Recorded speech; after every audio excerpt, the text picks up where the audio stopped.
social media for beautiful food and inspiration.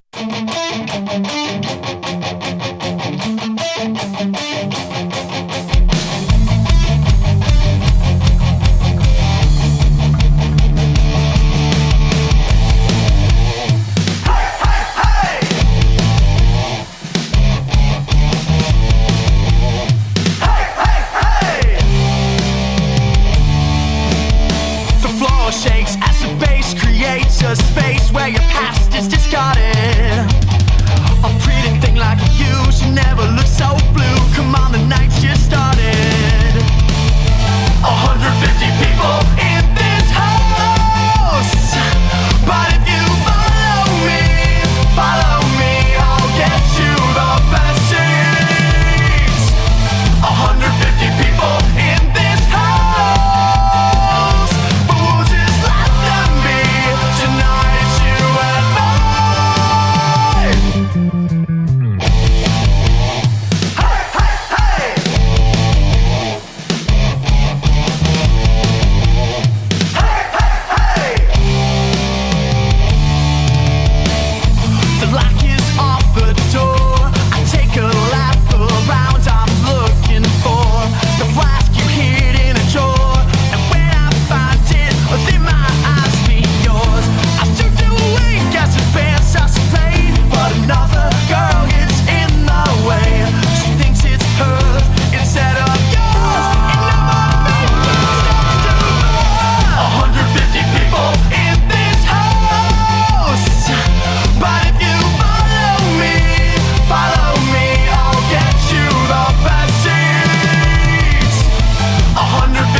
All right, everybody, welcome to Local Love. We do the show live every Tuesday, 9 p.m. Pacific, right here on Twitch at twitch.tv/Echoplex Media.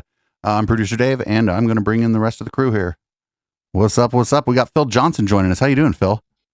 Hey, I'm good, Dave. Thanks for having me on, man.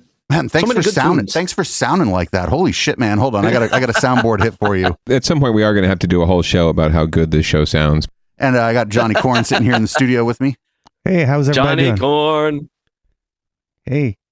What's up? What's up, Phil? Good to see you, Johnny. Or good to hear you, I guess. I think you can see him too. I can see you on Twitch. I got you on my phone that's about to die. Oh, got it.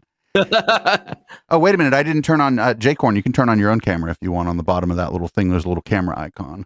You have a secondary camera so that Mr. Phil Johnson can actually see you. Oh, there you are. God, I scared myself. Anyway, Phil, before we get started, just can you tell people a little bit about yourself, where they can find you, where they can find your music, and why maybe they should do that? There's no reason they should do that. No, I'm kidding. I'm a comedian and musician, and you can find me at philjohnsоncomedy.com. Normally, I tour all over the country, but I haven't done that in almost 2 years. So hopefully that'll all be coming back soon. But since this is a local show, you can always find me around the Bay Area doing various gigs, and I'm doing a lot of those right now, and all the tour dates, everything is at philjohnsоncomedy.com. You can come out and hear me tell jokes and sing stupid songs. Heck yeah. You know what I like is that you got your own like lower thirds going on down at the bottom there. Very professional. Very nice. I think this is the first guest that I've seen that happen with. Yeah. I don't know if it's no. I think Andy Nolch did that, but Andy Nolch is a maniac. Let's not talk about him. So, Phil, you sent me a bunch of music. We're probably going to try to get through all these songs you sent me tonight, but All right. I want to kind of ask some questions. Like, first of all, this will be the first time you've been on this show since you were in the studio. It must have been like 3 years ago or something. Yeah, it's been quite a while. Yeah. It's been quite a while. I follow you on Twitter. We've been making sure to check out your Twitch streams and stuff. Nice. You checked out all the different platforms for streaming your music on, or streaming like yourself, playing music. Which did you like the best and why? Right now, I don't know if there is one that I like the best, because when I do a live stream every Tuesday at 12:30 Pacific time, where it's an hour of dumb songs and chitter chat, and I stream that to Facebook, YouTube, Twitch, and Instagram Live. And just today was the first time. I think I've been doing this for like 3 months now, 3-4 months. Today was the first time it actually went to all 4 places as planned, and it still didn't go out to Instagram quite right. The sound was out of sync. But I have more people watch me on Instagram Live than watch me on the other ones. And so I don't know. I just go where the people are. I think the platform, I don't really care what the platform is, as long as there are people watching. Very nice. Very nice. We ended up on Twitch for a variety of reasons. Sure, and lots of good reasons to be on Twitch for sure, but I haven't gotten the traction there yet. But it's coming slowly but surely.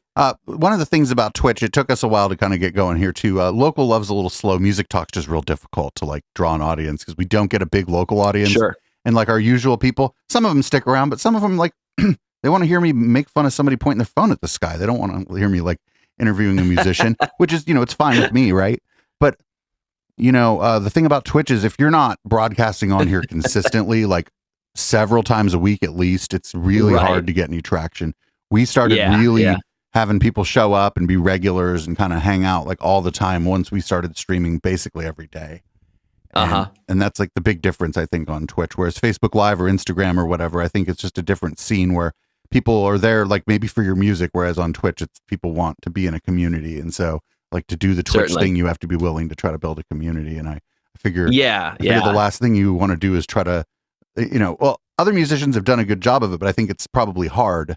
Like if you're, because then you end up like going out and gigging and stuff and whatever. And then you kind of feel like maybe you've left this community behind as you've gone to gig and stuff. There's all kinds of, it's just more, it's definitely more about the community. And I think it's a little harder for musicians who don't have the fucking time to stream every day, honestly.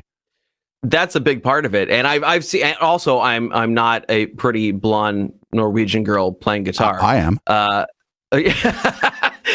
think if I were hot and young and female, it might be a different story as well. But yeah, I wish I had more time to do it, but I am getting out to do gigs more. Plus there's loads of business to be done. And besides gigs and all that, I am a music teacher as well. And so it does, I mean, just for the 1 hour stream that I do on Tuesdays, this is my third streaming show today. I'm exhausted. I've been spending all day staring into a webcam.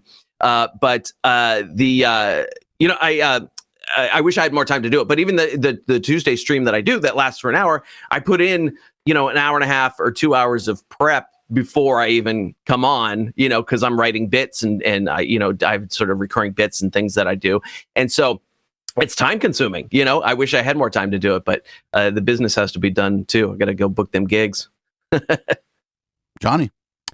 Hey, how are you? It's been a while. We've seen each other. Gosh, it's been a couple of years, I think. Yeah. Now I just want to remind people, I actually have a podcast on Echoplex Media, which you can get pretty much anywhere. But you were one of my guests. And I was. Yes. I was the first guest, I think. I think you're right. I think you were the one that started it all. So if people are interested, it's called By the Way. Wherever you get your podcast, you can pick that up. I just have to plug that because, of course, you were on there. And you're also on Grapes of Laugh, which is in hiatus, but ran for a couple years. And thank you for doing that. Oh, of course. Now you don't put your old podcast episodes behind a paywall like Mark Maron. Oh. Do I where I would have to die for people to be able to listen to that episode again? Well, no, it's all there. It's all there. You know? But you can't paywall it if then I'm just going to stop there. Well, I was gonna you were on Local Love. People could check out an episode. You could just look up Phil Johnson on our website, and our search works pretty well. You could find both of his appearances, plus maybe times we've played your music. Yeah. How much do you hate doing Zoom comedy? I've gotten used to it. I have to say, the show I did earlier this evening, I did a show for Flappers in Burbank, Flappers Comedy Club, and that one basically nobody showed up. It turned out to be an open mic because there was no audience. But that's going to happen now because people are going out more. But I've gotten used to doing Zoom comedy. I didn't like it at first. It's a different timing. It's a different. It's just a different vibe than a live show. And when I started going back to doing live shows, I had to sort of retrain myself for that as well. But I've gotten used to the Zoom comedy. I'm trying to keep both in the mix because I think there are a lot of people out there that don't have a comedy show near them. And so Zoom comedy is kind of their comedy lifeline because they don't have a venue near them. And so there was a lot of people that got to see stand-up comedy for the first time over the last year and a half or whatever. And those people are now into it, and I'd like to keep them into it. So yeah, I don't mind doing it still. It's fun. Yeah, I kind of still rant about, I go off on rants about how much I don't like Zoom, but that's just, I do it because, but also, I mean, like, I started it a little bit later than some people because I had some health issues. And when I came back, it had already been around for a little bit, and so some people were a little bit more ahead of the curve at first than I was. It is definitely a learning curve. For anyone out there in the audience, man, doing comedy without an audience, without a audience that's there to feed off of, it's just different. Now, we could contrast that with VR comedy. I'm doing a VR comedy show for a show called Failed to Render this Friday, where you do it with an Oculus headset on your face, and there are people in the room, but everybody's a cartoon, and I'm a cartoon, and they listen to me tell jokes from my office. It's bizarre. It's a very strange feeling. It's got the same. It feels like you're in a club with a bunch of cartoon people, but it's got the same delay that a Zoom show does. So you got to drop the joke, wait that extra half second where you question every decision you've made in life, and then the laugh shows up. And see it's very strange. That's one of the things I don't like about like doing like online comedies because of the delay. And so you're sitting there, and as a comedian, you just sit there and you go like, did it land? Did it land? Did it? Yes. Oh, it landed. Okay, cool. Yeah, exactly. I've gotten used to it. It made me slow down my live show delivery a little bit too, because I found that with the Zoom stuff, I had to talk a little bit slower. I had to be a little more patient and wait for it. And so that it made me start talking a little bit slower and pacing myself a little better in my live shows as well, at least at the beginning. And that'll probably go away and I'll start talking too fast again. But even if you maybe bring with you speaking a little more deliberately if you're talking about something complicated or whatever, sure. Like if you can bring that with you, that's super good for your regular live show too, I think. Oh yeah. Because you gotta slow it down for some people. You really do. Well, we got this song from you. We're going to try to get through all the music you sent us this week. I think it shouldn't be too big a deal because we do have. All right. I don't know. We have time, I guess. This song is called Sweatpants, and I just chose it because I like the name. Is there anything we should know about it, or should we just let it rip? Yeah, this will be the official premiere of it because this song doesn't officially come out until Friday. So good job picking that one. See, and this is why you should always listen to Local Love. Yeah, so this song comes out Friday. I did earlier this year. I put out an album called the Itty Bitty Ditty Committee. It's got 33 songs and clocks in just under 18 minutes. And so they're all very short songs. And then I'm taking some of the songs from that and fleshing them out into longer songs. And this is one of the ones that I'm doing that with. And it's you'll hear the lyrics and figure out what it's about. But when I was arranging it for a full band arrangement instead of just the short acoustic version, I had sort of a David Lee Roth character in my head singing it. And I was doing this right as Eddie Van Halen passed away. And I thought, okay, why don't I just go all out and pretend this is a lost Van Halen track and just go full Van Halen and destroy my fingertips trying to play this thing. So that's what it is. Sweatpants. Awesome.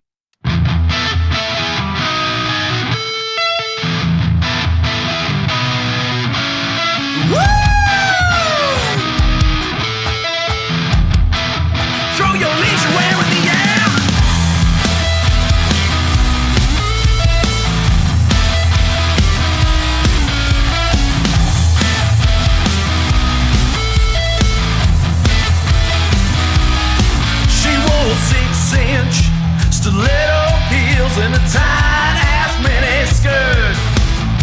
I looked at her and I thought, ooh damn, that looks like it kinda hurts. Put on some sweatpants, sweatpants and fuzzy slippers. Put on some sweatpants. I said they still fit tight and your butt still looks nice, but you won't have to walk like you're walking on ice. Sweatpants. I could see some impetigo because spandex darlings don't sweat. She's gonna end up with Achilles tendonitis, cause heels that high are a threat. Put on some sweatpants, sweatpants and nicks and slippers. Put on some sweatpants, sweatpants and you grand slippers. Put on some sweatpants. No pulling it down, we're sucking it in. It's wrinkled up, it's looking like an awful skin. So sweatpants.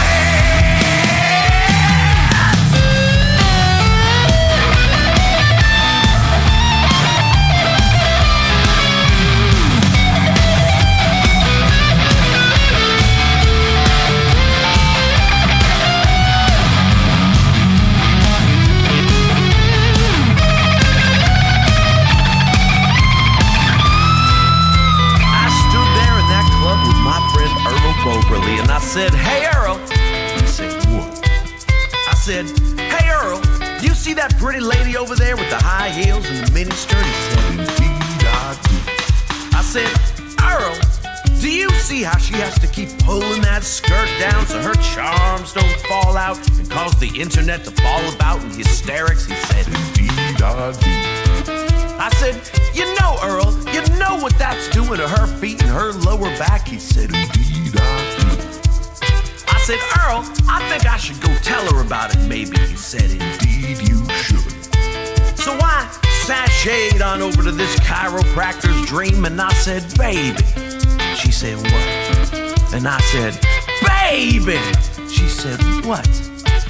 And I said, baby! And she said, oh my God, are you deaf? What?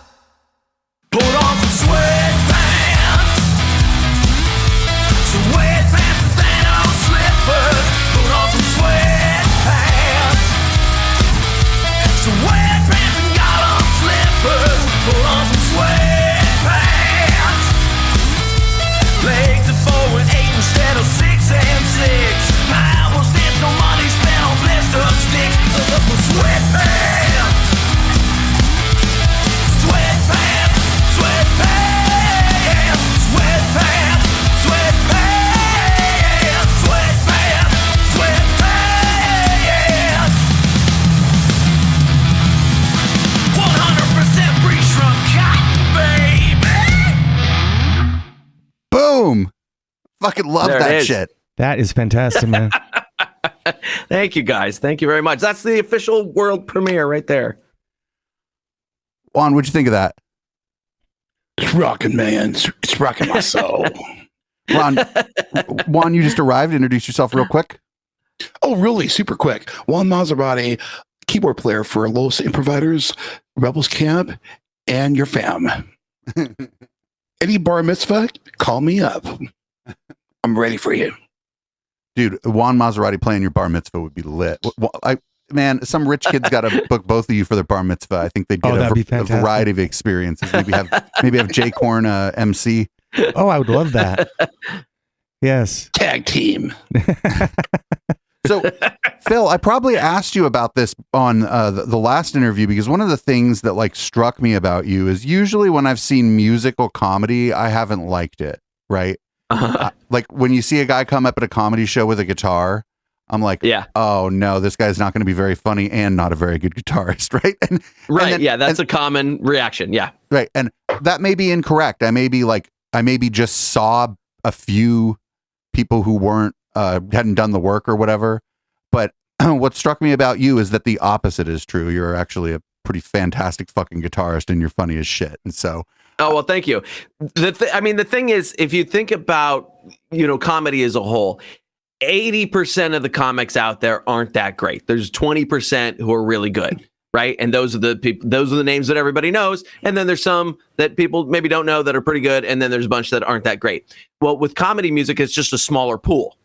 And so you've got your 20% of comedy music that's really, really good. And then you've got a lot of, and there's ways to find the good stuff. Certainly if you go to the Funny Music Project, thefump.com, they put up a lot of good stuff. But there's a lot of comedy music that I don't like either.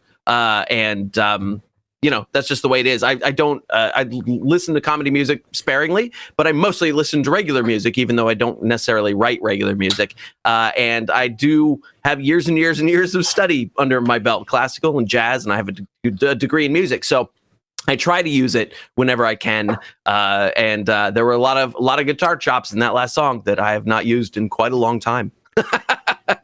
Yeah, I'm thinking that like a lot of your comedy music, if the lyrics were switched up a little bit and maybe the arrangement was switched up a little bit, it would just stand up as a song. Like, you know what I'm saying? Where certainly it would be like, one of the better songs in our music library. I'm thinking, actually, one of my favorite songs in our music library is Dodged a Bullet. It's nice. Kind of beautiful and fucking wrong.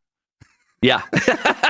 That's what I do. Beautiful and wrong. For me, it's always got to be good music first, and then I put the comedy stuff in there, and I will often start with like a straight line for the first line of the song and then take it off into some other direction to make it funny. But for me, it's always got to be cool, interesting music first. Now, when I'm on stage and it's just me and an acoustic guitar, it's a little more rough and tumble. But when I sit in here in the studio and actually record stuff, I like it to be good. All right, Juan, you got any questions for our dude? No, I just have basically just observations of how the execution of your comedy via music is just really super on point. And I guess I could probably ask you a really stupid question. Let's call up.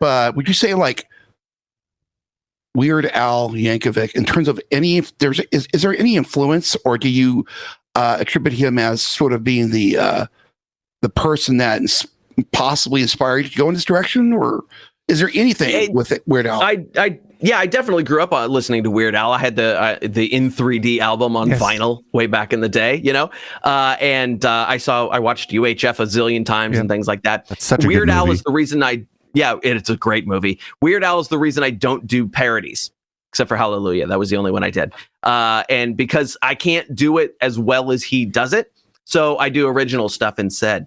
And so when I started doing comedy music, there was that in the background. There was a little Tenacious D in the background. I got turned on to Stephen Lynch really quickly, and that became a big influence. Tim Minchin, I can only wish to be anywhere near the talent of Tim Minchin. So there's some really good stuff out there. Weird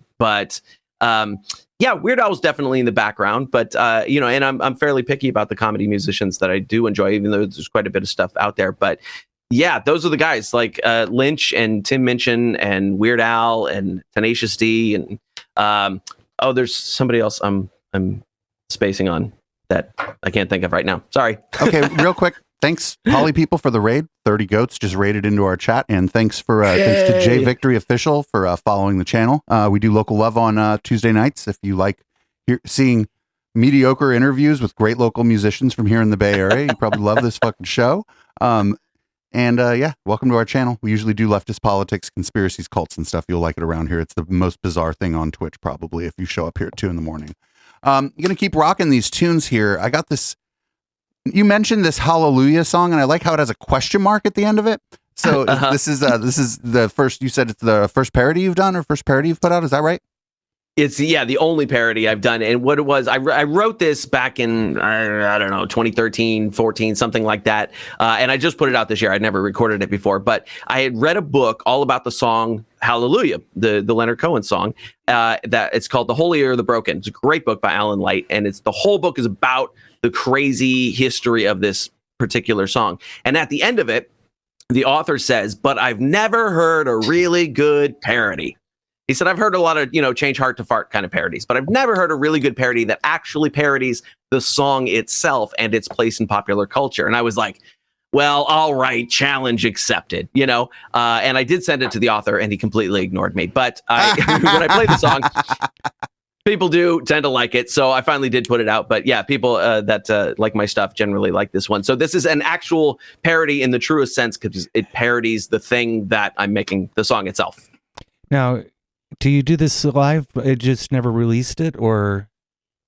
I'd done it live a few times, and then when I started live streaming more, I pulled it out just because I was looking for different stuff out of my back catalog to play.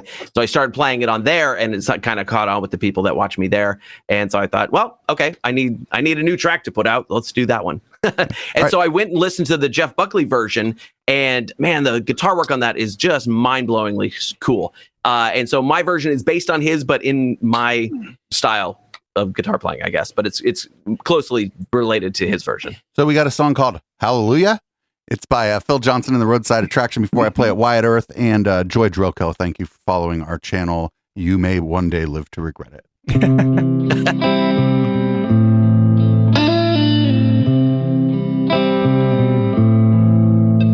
I heard there was a secret song that David played for much too long, and the Lord said, you don't know another, do you?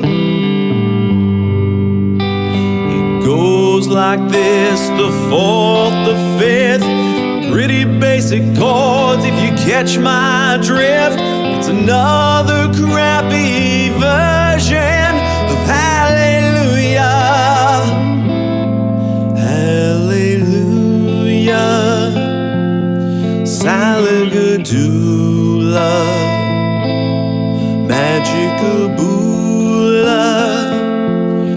Bibbidi Bobbidi Boola.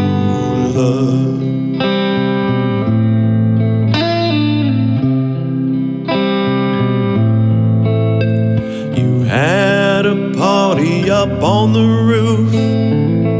All the liquor was 90 proof. You asked her bra size, she said, was it to you? She tied you to the kitchen chair. She broke your nose, she cut your hair, made you listen to hours of Hallelujah. Hallelujah. She broke your tooth out, but hallelujah, 'cause then she blew ya.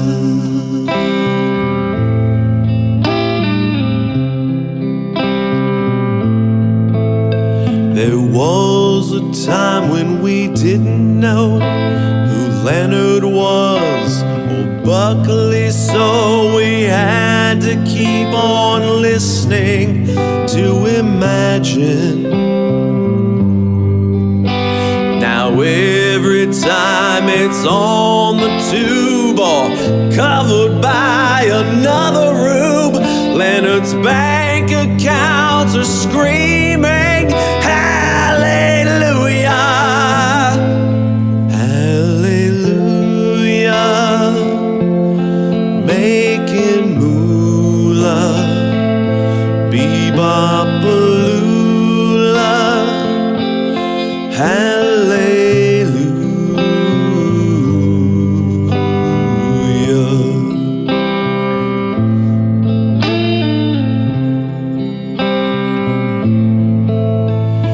maybe there's a God or two. If there is, he's sick of it too. The same song every day for millennia. And it's not a cry you hear at night. It's not someone who's seen the light. It's a desperate plea for fame with hallelujah, hallelujah. I say screw ya, I'm gonna school ya. That's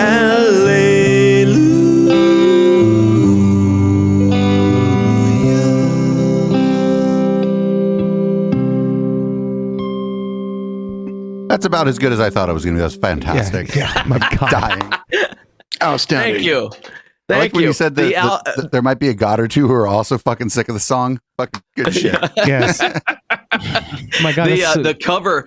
The cover art for that album is me dressed as God, tied to a chair with an orange extension cord in an abandoned warehouse, with headphones on, like just because he's forced to listen to the song again. And I was so in love with the idea that was on my to-do list for that day, was to dress like God, get tied to a chair, and have my picture taken. I was like, I'm living an okay life if that's on my to-do list for today.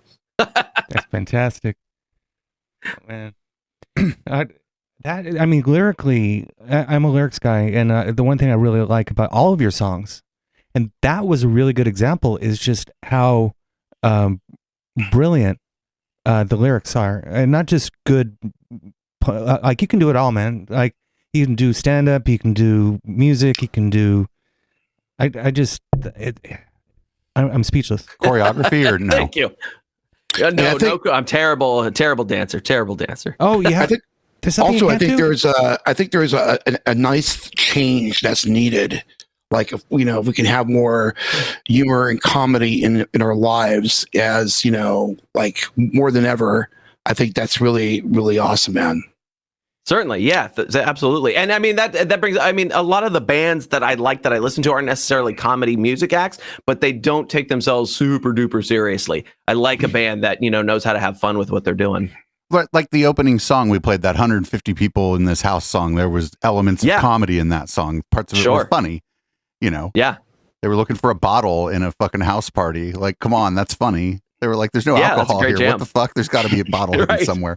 Or like the Ruffies, Patty Kay's band. There's elements of humor in that music. NVS, there's funny stuff, of course. Sure. And most of that, I mean, that's all like punk or power punk or whatever. Punk's always been kind of irreverent and funny anyway, but absolutely, like if there's nothing funny on somebody's entire album, like I don't know, I even if they didn't write it to be funny, it's certainly it's either that or I love super morose sad music, like and Nick Cave albums every day, and I'm totally good with that too. My friend Dave and I, we just sat down. We're recording a Christmas single. It's a cover by a band called Foxtails Brigade. It's a Christmas song that they did, and he brought it to me. I was like, "Oh, this is a super downer Christmas song. Yeah, let's go ahead and do this one." So that's coming out in early December, I think. Hell yeah! So, like for a song like that, like, and it's kind of hard to quantify, but how long would you say that's you and a guitar? How long would you say you spend like recording something like that from the start till Far too long. Far too long. Yeah, I mean, Hallelujah wasn't too bad because it's a pretty sparse arrangement, and so I think I might have spent a couple of weeks on that, and I did the mix on that one myself, and my skills in mixing are hard won, if anything, and so it takes me longer to mix. The Sweatpants song, that one I shipped. I've got a mix engineer in London that I use for the arrangements that I can't handle, and so he did that one. But I do the simpler arrangements and mix them. But it takes me forever, and I listen to it on a billion different speaker systems and everything. I drive my girlfriend insane when I'm mixing a song.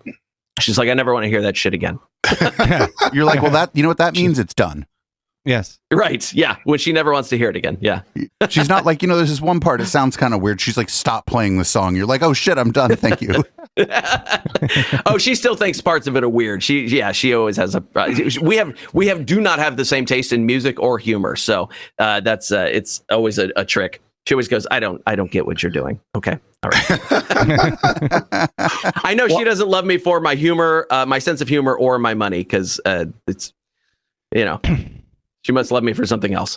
Well, I'll tell you, Phil, I am actually fucking mind blown by just realizing that apart from you're a comedian and a really accomplished musician, you're a sick ass fucking engineer. You mix and mastering your own shit. It sounds really good, man. Well, Fuck thank yeah. you. I always like to learn new skills. My last comedy special, I did all the editing on it, and that because I had time. I wasn't on the road all of a sudden, and we filmed it just before everything shut down. And so I'm like, well, I'm not going on the road. I might as well do the editing myself. I did farm out the color correction on it though because I couldn't get it right. But I did difficult. everything else on my own. Color correction is tough. Yeah. I just use red lights and look bad on stream. It's fine. Actually, I think it makes me look better. So cool. I think I want to fucking play another song here. What's up with this uprising of 1244? Is this about an actual uprising or what's going on here? So this one started life as one of the short songs, because I did this whole year-long project called the 30-Second Song Project, where every day I put out a new short song. And I did it for an entire year. There's 366 of them or something like that. And then I started cherry picking from there. This was going to go on the shorts of the Itty Bitty Ditty Committee album, but I got to put it together as a full-length song before I even got around to that album. So this is the full-length version of that one. And sure, it's a historical uprising that happened in 1244, and you'll find out what it's all about. Yes. Can't wait.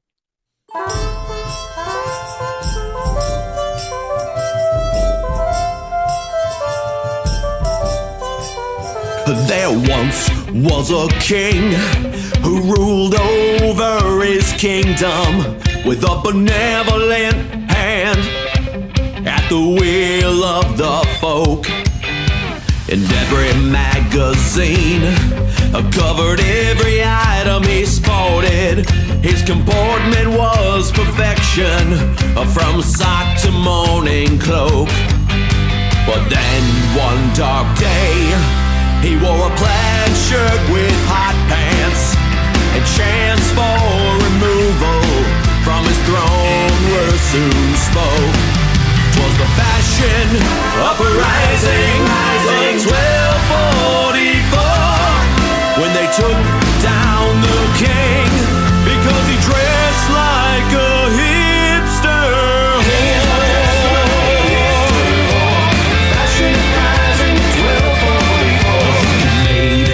Address to the citizens from his terrace in a Tampa XFL jersey, fedora up on top, proclaiming he was better than an emperor with no clothes. We prefer your fleshy hoes, they yelled in those janky ass flip-flops.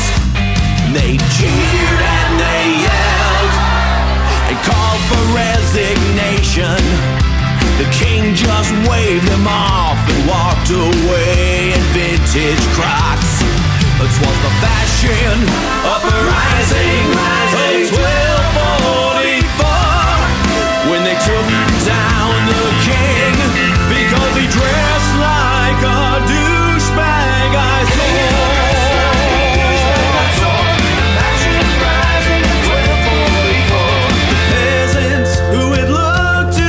Sartorial advice were left adrift in a sea made up of cut-rate merchandise. They knew their little village would never see progress with a king who looks like the floor at a Ross, dressed for less, dressed for less. They yanked him from his throne and chained him in the town square, where children stared at his mullet hair and juicy velour track wear. They gave him an ultimatum to give them all some hope: a three-piece double-breasted pinstripe, or else the hangman's robe. 'Twas the fashion uprising of 1244, when they took down the king because he dressed like a depressed thorn.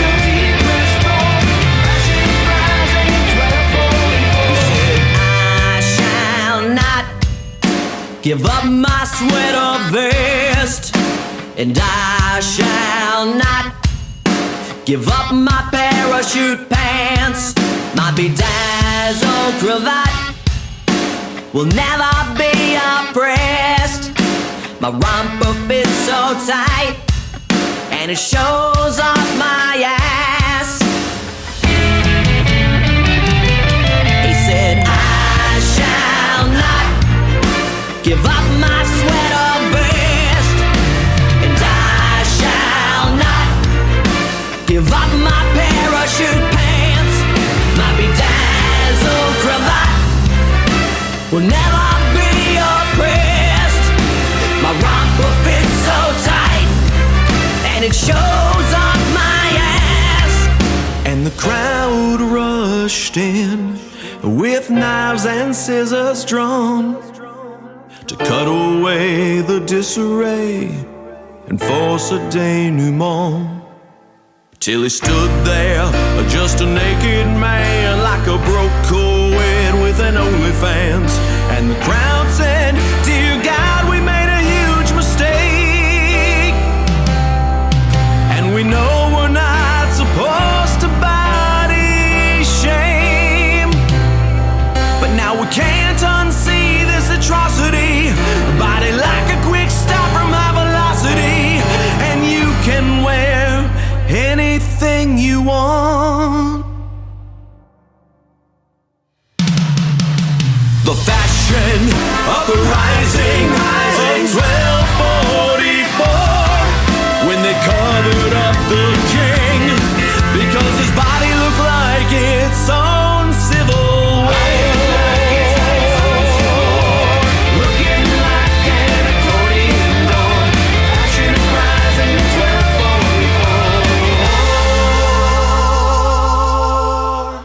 So that song went from under 30 seconds to like an epic. Yeah, when I realized when orchestra enters at 3.5 minutes into the song, that's getting out of hand.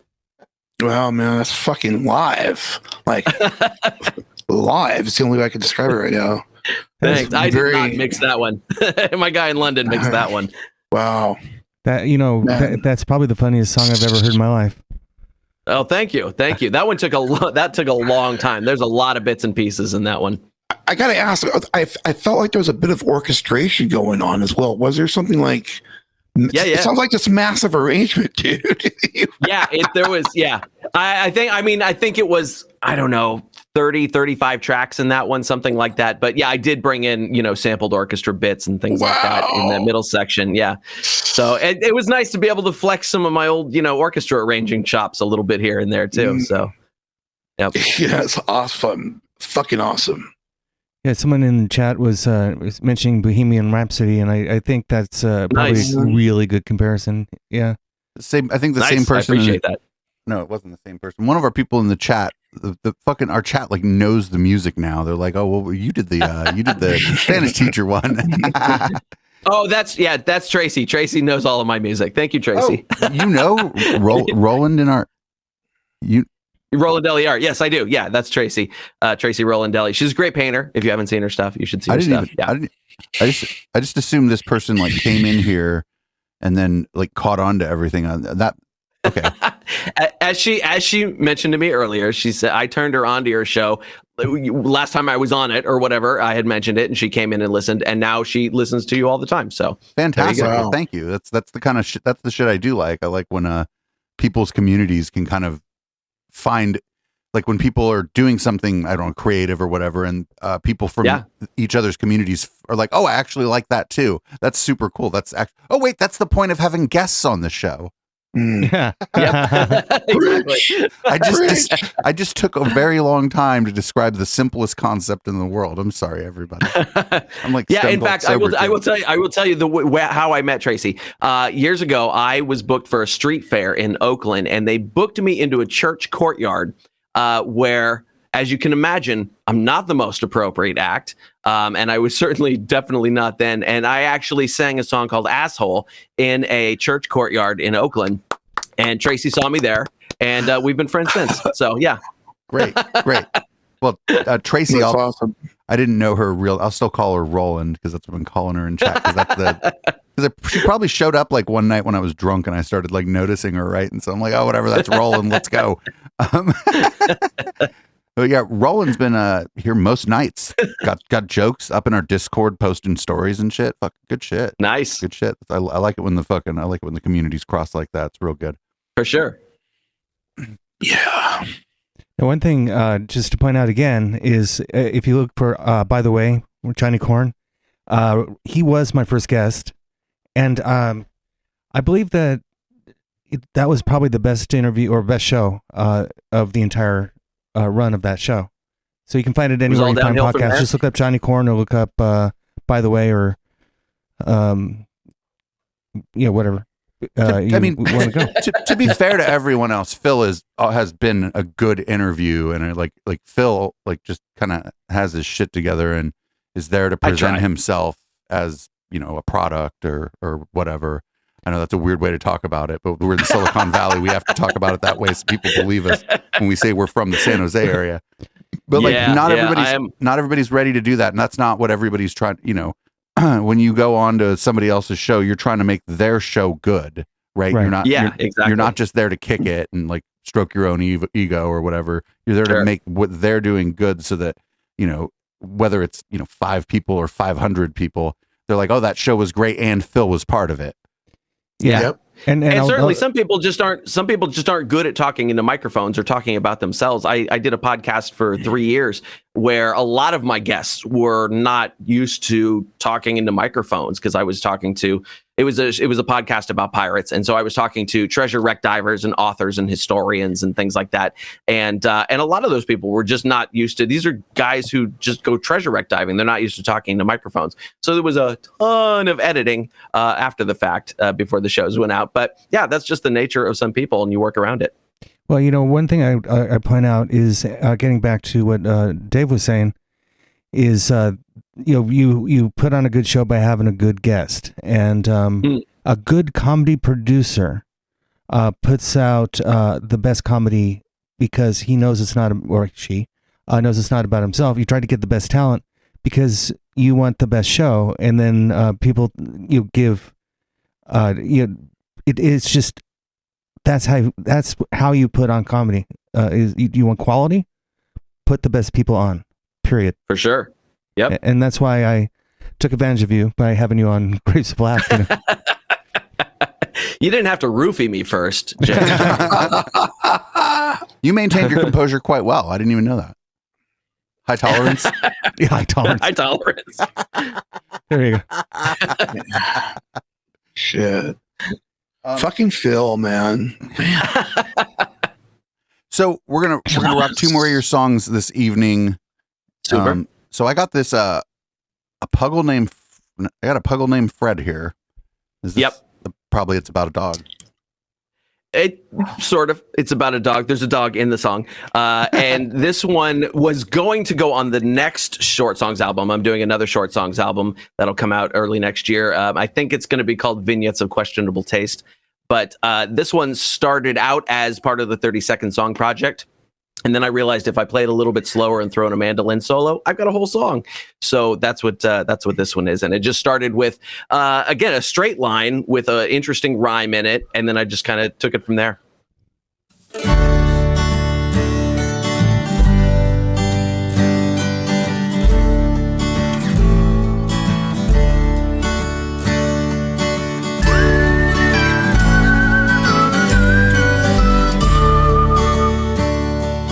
I'm no wizard, but I'll be a muggle. So give me a huggle and we'll dance a jig. We'll dance the jitterbuggle, then adopt a small puggle from the SPCA. Then we'll get wine to swig.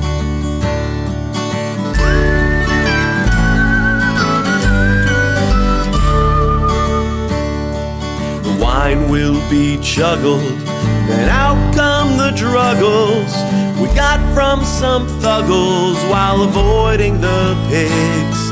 I'll ask for a tuggle, and you'll give a shruggle, then a lazy-ass hand job like breaking a twig.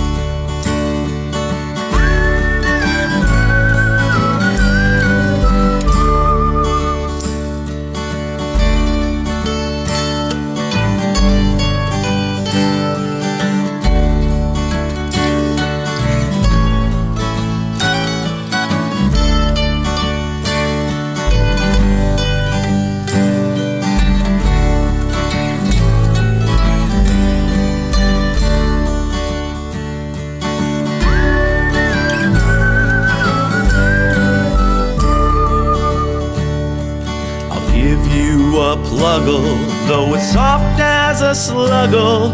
I can't concentrate with the pug on the bed. You call me Big Luggle, and then we'll just snuggle, two muggles on druggles with a puggle named Fred. Okay, I love that. That was just silly. I love that. Yes.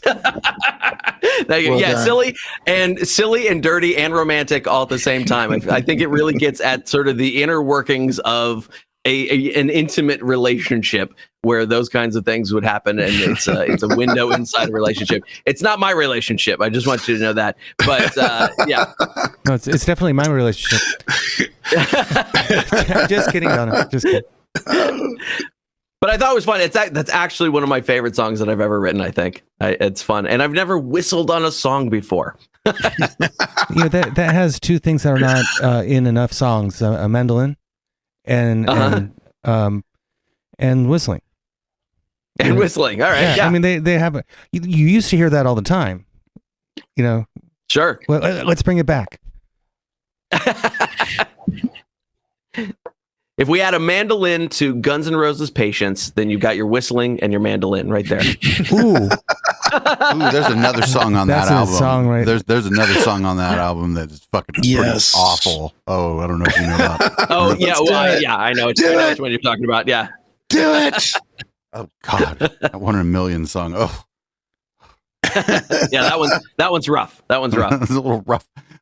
I'm not even interested in looking in to see if he's trying to satire somebody or if that's just what he thinks. Fuck, I don't give a fuck. I like fat anti-racist Axl way more than skinny racist Axl. Oh, shit. Yeah, he disavows that song now, so that's good. Well, What? yeah, I mean, you should see his Twitter. He disavows fucking everybody now. He's a bit of a dick. I love it. So, yeah, that was really good, and it was kind of a departure from the other stuff because that one was just pure like silly, like a play on like rhyming, like uggle at the end of everything, and so that's like Yep. super cool. It's just different than the other stuff we've listened to, and I don't think I've heard Yep. anything that like deliberately silly from you before, and I think it's really good. I also don't really There might hear. be more in the future. Oh, wonderful. I don't really hear a whole lot of you doing slow songs, or maybe I've missed them. No, I've done quite a few slow songs. I have a song called there's a song in my last special called Let Me. That's a ballad. Bad Porno Sex is a ballad. Yeah, good song. Yeah, I've done quite a few ballads. Dodged a Bullet actually is a ballad. Some of the ballads, the slow stuff is oftentimes easier to sell on a comedy stage because the lyrics don't go by quite as fast, Oh, and so that's they true. can catch more of the jokes. So those tend to work better on a comedy stage sometimes. And then I have to have a big, rocking closer of some sort to leave some energy when I leave. Well, I got to say that, Phil, this song made me feel like I was hanging out with Kermit the Frog and by the river. And that's all I can say. Admit it. Fucking I awesome. love that. It's like a dirty rainbow connection. I can go with that. Yeah. Oh no, no. The But yeah, dirty man. rainbow connection. That's a sex move.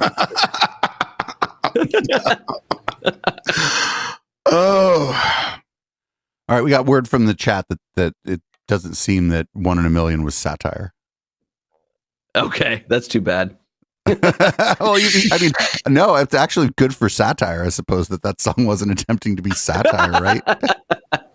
I suppose. Satire is somewhere applauding that satire doesn't have to fucking take the fucking heat for that shit, right? All right, we're gonna play one more of your songs that you sent us here, and Super. this one is Halfway to the Stars. What's up with this one? Okay, so this one is so I have a degree in jazz that I don't often get to use, and so I sat down and I was just working through some jazz changes, and I thought, and again, this was starts romantic and then not so much, and so that's kind of where I went with this one.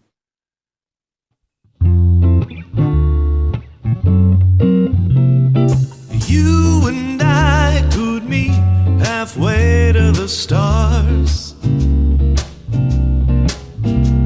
where the air is thin and we'll die from lack of oxygen. You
floating in space.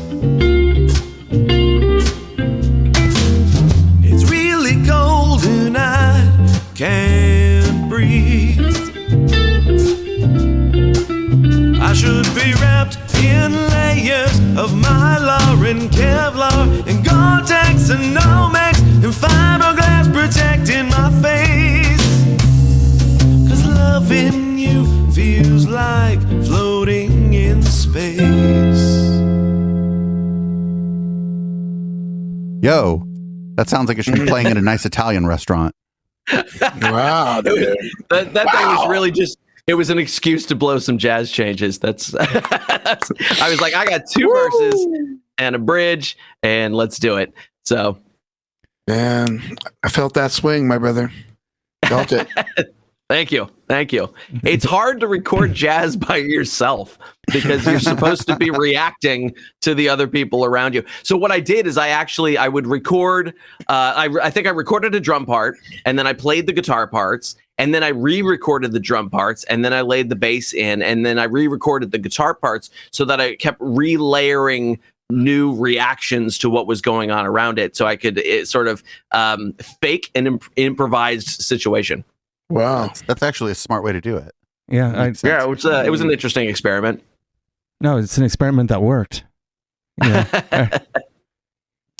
Yeah, that's definitely like in a movie when people are at a lounge or whatever, right? That's just playing in the background. Yeah, for and sure. You don't notice that it's a funny song until maybe if you love the movie, you're like, wait a minute, the song in the background is kind of funny too. Now that I take a listen. Yeah. That's cool. And I mean, I like I said, I have a degree in jazz. I listen to a ton of like old jazz, like anything past 1945 isn't really in my wheelhouse. I can get into the 60s and 70s and later stuff, but I'm a big fan of like old Dixieland and big band and the small combo stuff in the 40s. That's my jam. So that's kind of like, I will listen to Ella Fitzgerald all day, every day, and be perfectly happy. So that's kind of where that one came from.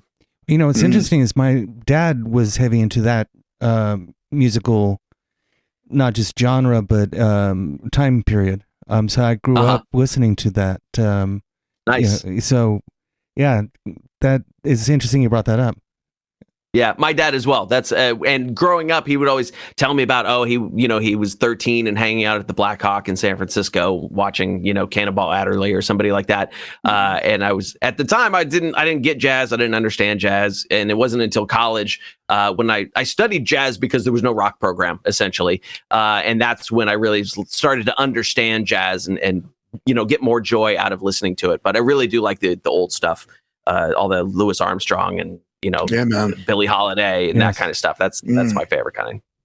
Yeah, absolutely. The thing is, there's a reason why people know those names today, when it was recorded so long ago. Yeah. And it's not like that many people, like, for example, there are many groups from the 90s or early 2000s that, it's not that long ago, and they have no clue who they are because their music was crap. Or, well, crap is probably not it. It's that it didn't stand out enough that it stood the test of time, right? It's like, right. Because the further back you go, the less artists are going to be like remembered by people who are currently into music.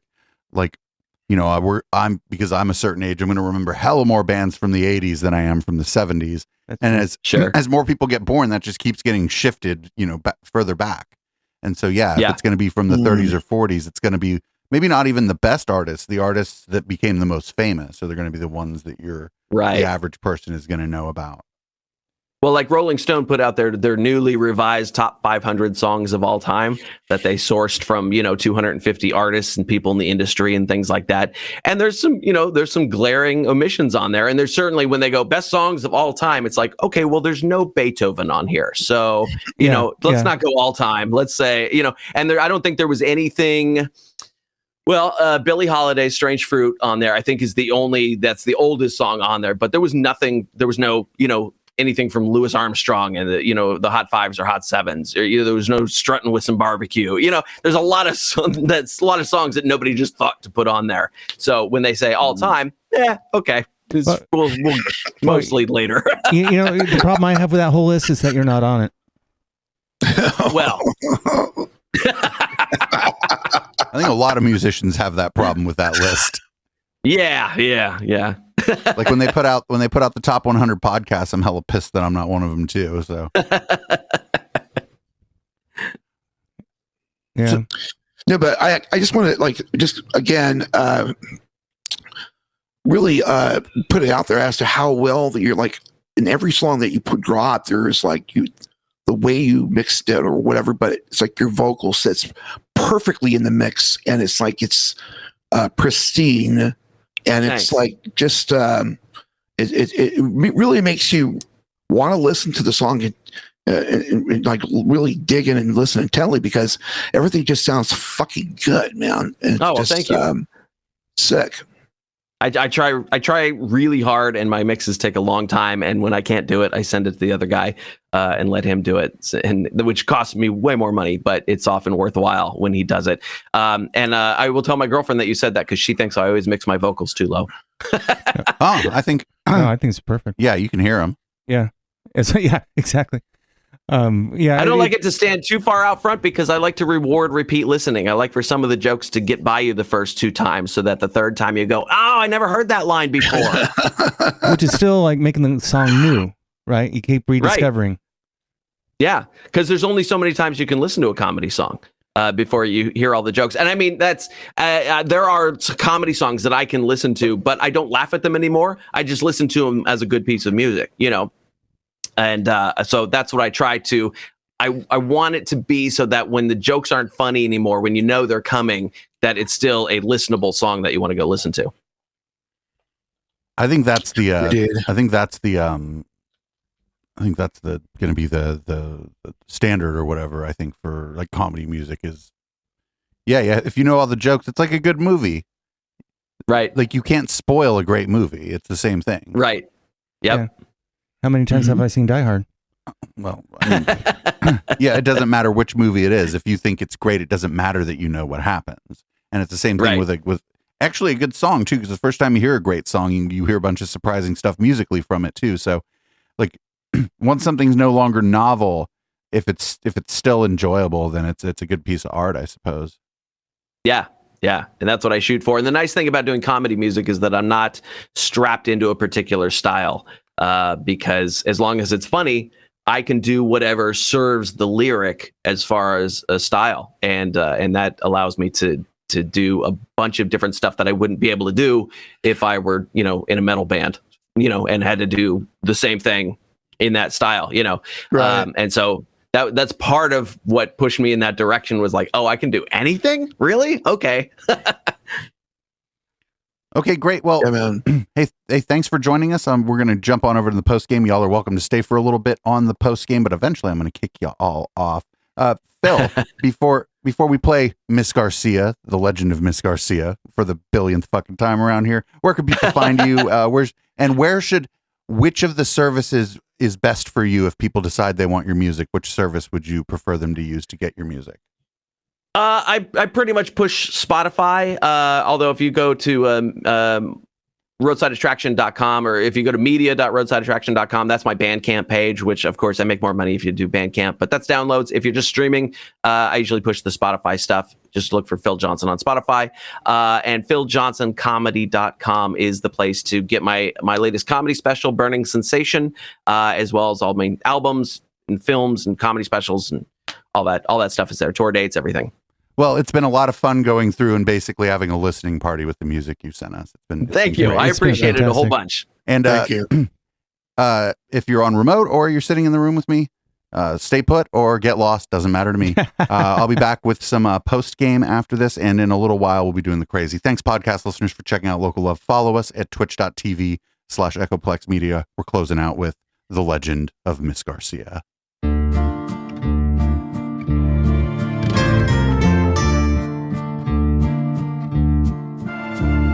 She rose like a rose from the desert, a senorita with textbook in hand. One never failed to drop things 'neath her desk, 'cause she wore nothing up under her dress. Miss Garcia, the vaguely slutty Spanish teacher,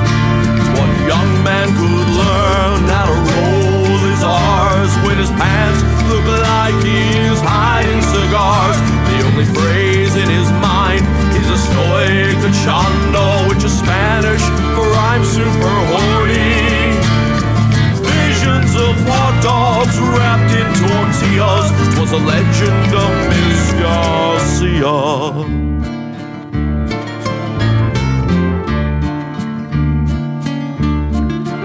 Things got weird when she taught them El Burro.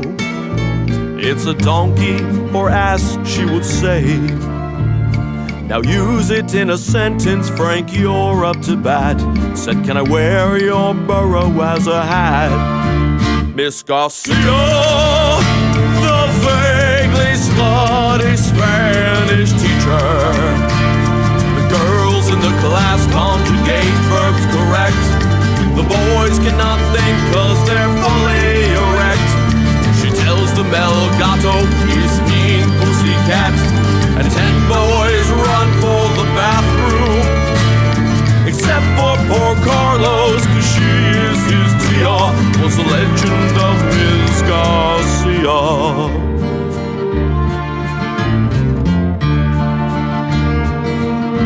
They scream, Te amo, as they throw roses at her feet, to get a look at her back seat, like a piñata filled with meat. Miss Garcia, the vaguely slutty Spanish teacher. They try to get her outside on a good windy day, like a Mexican Maryland on a subway grate. If the wind is just right, you swear you smell tacos, and the boys become stiff as the breeze. They hoped she was easy like a shelf from IKEA. Was a legend of Ms. Garcia.